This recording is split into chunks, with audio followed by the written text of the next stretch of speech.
Hello mga ka-farmers! Welcome back to my channel. For today's video mga ka-farmers, i-share ko po sa inyo kung bakit magandang alagaan ang native pigs.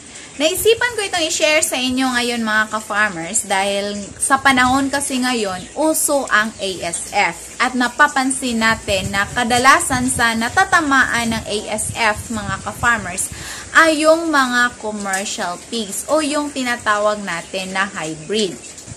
Kaya ngayon mga ka-farmers, halos mauubos na po yung mga baboy dito malapit sa amin kasi halos natatamaan din lahat ng ASF. So, naiisip ko mga ka-farmers kung bakit hindi na lang yung mga native pigs po muna yung alagaan natin. So, ngayon mga ka-farmers ay i-share ko naman sa inyo kung ano ba yung mga benepisyo kapag native pigs lang po yung aalagaan muna natin habang hindi pa masyadong okay ang panahon sa ASF. Kasi alam naman natin na wala pa pong vaccine ang ASF dito sa Pilipinas mga ka-farmers. At kung darating man ang vaccine dito sa Pilipinas, so mahal po yun mga ka-farmers. At hindi po madaling ma-afford sa katulad nating mga backyard hog raisers. Siguro yung maka-afford lang yan mga ka-farmers ay yung mga malalaking piggeries na po.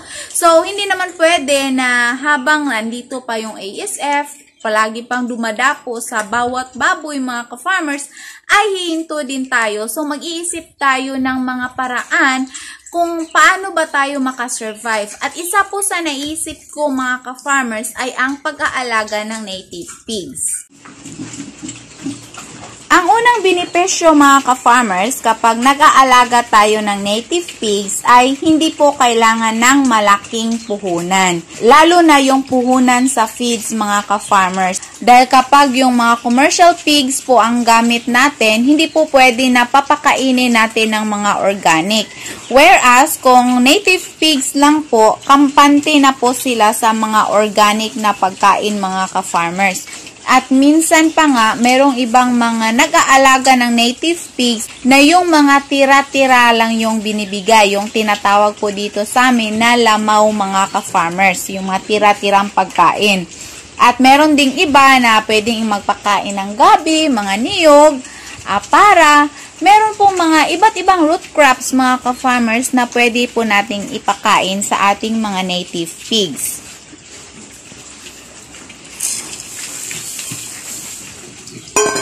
Kaya kung magsisimula tayong mag-alaga ng native pigs mga ka-farmers, kakaiba lang po talaga siya sa mga hybrid na baboy.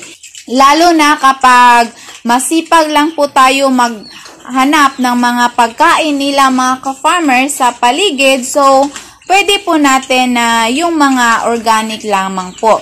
Base sa experience ng papa ko po mga ka-farmers noong mga bata pa po sila, marami po silang mga native pigs. At yung pinapakain lang po nila ay mga niyog.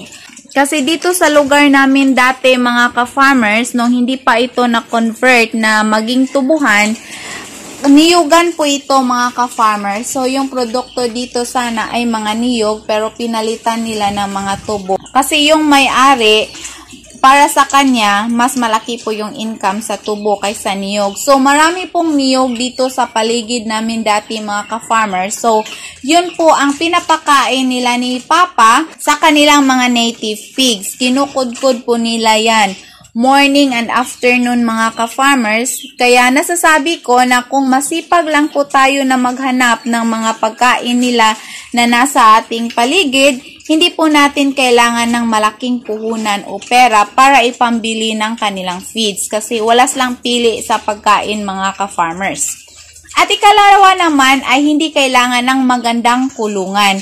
Unlike sa mga commercial pigs mga ka-farmers, kailangan po natin ng mga kulungan. Lalo na to yung ganito mga ka-farmers. Meron talagang mga walls, mga ganyan, para hindi madaling ginawin sila.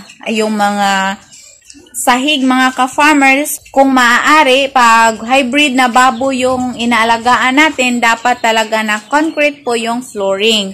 So, iba naman sa native pigs mga ka-farmers dahil pwede natin sila na i-free range. So kung wala pa tayong budget na gumawa ng mga kulungan na ganito mga ka-farmers, ayan, kasi kahit na ganito lang to tingnan mga ka-farmers, malaki-laki din yung nagastos namin dati nung nagsisimula pa po kami. So, kapag native pigs lang, pwede natin na i-free range. So, pwede siya sa lupa, mga ka-farmers. Ganyan. Lagyan lang po natin ng hog wire or yung mga alambre at pwede na nating ilagay ang ating mga native pigs dyan. Lagyan lang natin ng silungan, mga ka-farmers, para kung uulan at saka mainit ang panahon, so, doon po sila pwedeng makasilong. Meron po silang bubong na pwedeng masilungan mga ka-farmers dahil importante din naman yon kasi kawawa naman kapag nauulanan at naiinitan yung ating mga baboy. So, rain or shine, hindi naman yun pwede kasi may buhay din yan mga ka-farmers, so hindi natin pwedeng pabayaan. So, yan, hindi natin kailangan ng magandang kulungan kapag native pigs lang kasi pwede na naka-free range lang po sila. Then, pag abot naman sa mga gastos mga ka-farmers tulad ng mga vaccine, mga vitamins, mga gamot, hindi tayo masyadong magastos dyan kasi yung mga native pigs, hindi po kailangan na gagastos tayo ng mga vaccine. Kasi, hindi sila madaling magkakasakit mga ka-farmers. Ito po yung nagugustuhan ko sa kanila dahil hindi sila madaling nagkakasakit. Lalo na ngayong panahon ng ASF mga ka-farmers, marami pong mga native pigs ang hindi nadapuan ng sakit na ito. So, ganyan po kaganda ang native pigs. Parang mataas po yung resistensya nila mga ka-farmers against sa mga diseases.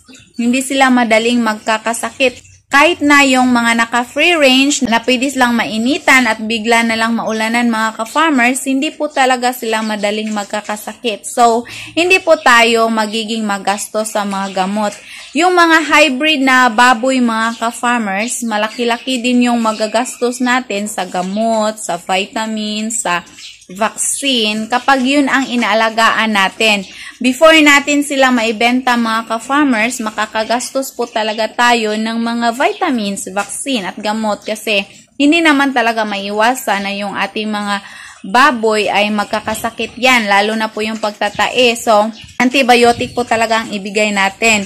Whereas kung mga native pigs, pambihira lang po talaga na magkakasakit sila mga ka-farmers. Parang matibay po yung immune system nila against diseases. So, ganyan po kaganda ang mga native pigs mga ka-farmers. Itong mga alaga ko, nung pagkabili ko, yung sabi ito ay large white dorok daw to mga ka-farmers. Pero, di ko po alam kung ilang generation. At pwede din na upgraded na po ito. So pwede na yung inahin ay upgraded na native or yung barako ba mga ka-farmers. So, pwedeng ganun.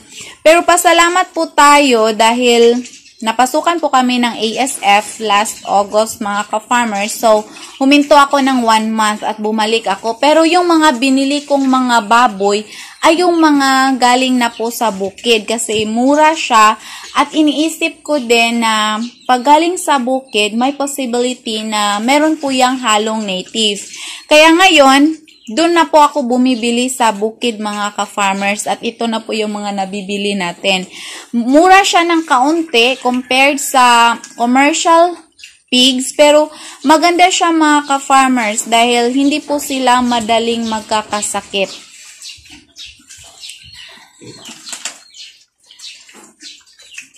Sa pagtatae, posible naman silang magtatae mga ka-farmers dahil commercial feeds po yung binibigay ko sa kanila. Dahil dito, mahirap naman maghanap ng mga pagkain na organic tulad ng mga niyog, mga ganyan mga ka-farmers. Pero naghahalo po ako ng mga darak ng mais, yung hammered corn, mga ganyan mga ka-farmers. Nagbibigay din ako sa kanila ng dahon ng saging, kangkong. Dati, nakasanayan talaga namin na magbibigay ng talbos ng kamote. Pero ngayon kasi mga ka-farmers, naubusan tayo ng talbos ng kamote. So, kangkong po yung marami dito at dahon ng saging. Dahil yung babuyan natin, napapaligiran po talaga ng saging yan mga ka-farmers. Ayan. So, yan po yung mga dahon na madali nating maibigay sa kanila. So, ganyan po kaganda mga ka-farmers kung mag-aalaga tayo ng native pigs. Una, hindi kailangan ng malaking puhunan kasi yung mga pagkain nila pwede po na yung mga organic lamang. Ikalawa, hindi kailangan ng magandang kulungan mga ka-farmers dahil pwede po na i-free range sila. Dahil matibay po yung resistensya nila against diseases. So, ikatlo din mga ka-farmers, hindi sila madaling magkakasakit. At ang ikaapat, hindi masyadong magastos sa mga vitamins, vaccine, mga ganyan mga ka-farmers. So, it's for you to decide ngayong panahon dahil marami kasing mga hog raisers ngayon ang huminto muna sa pag-aalaga ng baboy. At yung number one reason ng mga hog raisers na huminto sa pag-aalaga ng baboy mga ka-farmers ay itong ASF. At ikalawa na po yung mahal na presyo ng feeds. So, ito talagang ASF mga ka-farmers. Pero kami kasi, nakasanayan namin na mag-aalaga ng baboy. So, hindi po pwede na walang baboy. Mamimiss po talaga namin. Kaya ngayon, nag-aalaga po ako mga ka-farmers. Pero parang meron siyang halong native na. Upgraded na po siya mga ka-farmers. Hindi pa po sila yung mga hybrid na baboy. Plano ko, if okay na po talaga yung panahon mga ka-farmers, babalik na po ako sa pag-aalaga ng mga commercial pigs. Meron po akong bibilhan mga ka-farmers dito sa Negros Oriental, sa Silliman Farm. Mga hybrid po talaga yung mga baboy nila. Kaso, mataas lang po yung presyo nila. Pero okay na po yan mga ka-farmers, if ever okay na po yung panahon, bibili po ako ng mga dalawa siguro, panimula ko sa pag-iinahin. Gusto ko kasi yung nag-aalaga ako ng for fattening mga ka-farmers na sariling produce po namin yung mga biik. Kaya kailangan ko pong bumili ng mga inahin mga ka-farmers para anytime pwede akong magkaroon ng mga biik. Ito sila, hindi ko talaga sila pinafattening na pinapaabot ng finisher stage mga ka-farmers, kaya hindi ako masyadong concerned sa kanilang breed. Hindi ko kailangan ng mga hybrid sa ngayon mga ka-farmers dahil hanggang panglitsunin lang po yan, mga 1 1/2 to 2 months, i-dispose din natin yan. Ang totoo nga mga ka-farmers, itong dito, nagsisimula na po tayong magbenta sa kanila. Dati, 8 po sila, pero nakapagbenta po ako ng 2 mga ka-farmers, so 6 na lang po. So, naghihintay pa po ako ng mga buyers para sa kanila dahil meron din namang mga ibang hog raisers na naghahanap din ng baboy kasi halos na uubos na po yung baboy dito ngayon sa Negros Oriental mga ka-farmers. So, tips lang po yan if ever gusto nyo po talagang mag-alaga ng baboy kahit na meron pa pong mga sakit na marami sa ating paligid ngayon mga ka-farmers. Pwede po kayong mag-alaga ng native pigs. So, yun lamang po mga ka-farmers ang may share ko for today's video. Thank you for watching. Happy farming! Bye-bye!